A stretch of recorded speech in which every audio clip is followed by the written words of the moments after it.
Welcome. Today, I'm going to show you how to mark all your chats as read on the Pinterest app for PC, especially with the new update. If you've got a bunch of unread messages piling up in your inbox and want a quick way to clear that notification, this guide is just for you. Let's get right into it. First, start by opening your Pinterest app on your PC. Make sure you're logged into your account so you have access to your full profile and messages. Once the app is open and you're on the main screen, look towards the left side. This is where you'll find the main navigation menu.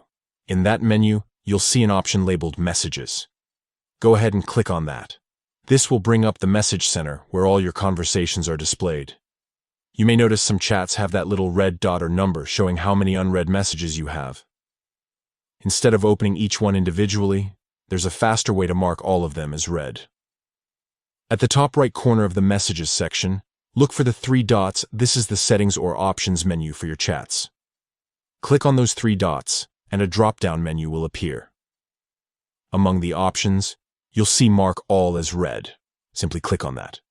Once you click Mark All as Read, Pinterest will automatically update all your conversations and remove any unread notifications. This means your message alerts will disappear, and your inbox will look clean and organized, without you having to open each message one by one. And that's it. You've successfully marked all your chats as read in just a few quick steps. This feature is super handy if you want to start fresh or just get rid of those constant unread message reminders. Thanks for watching.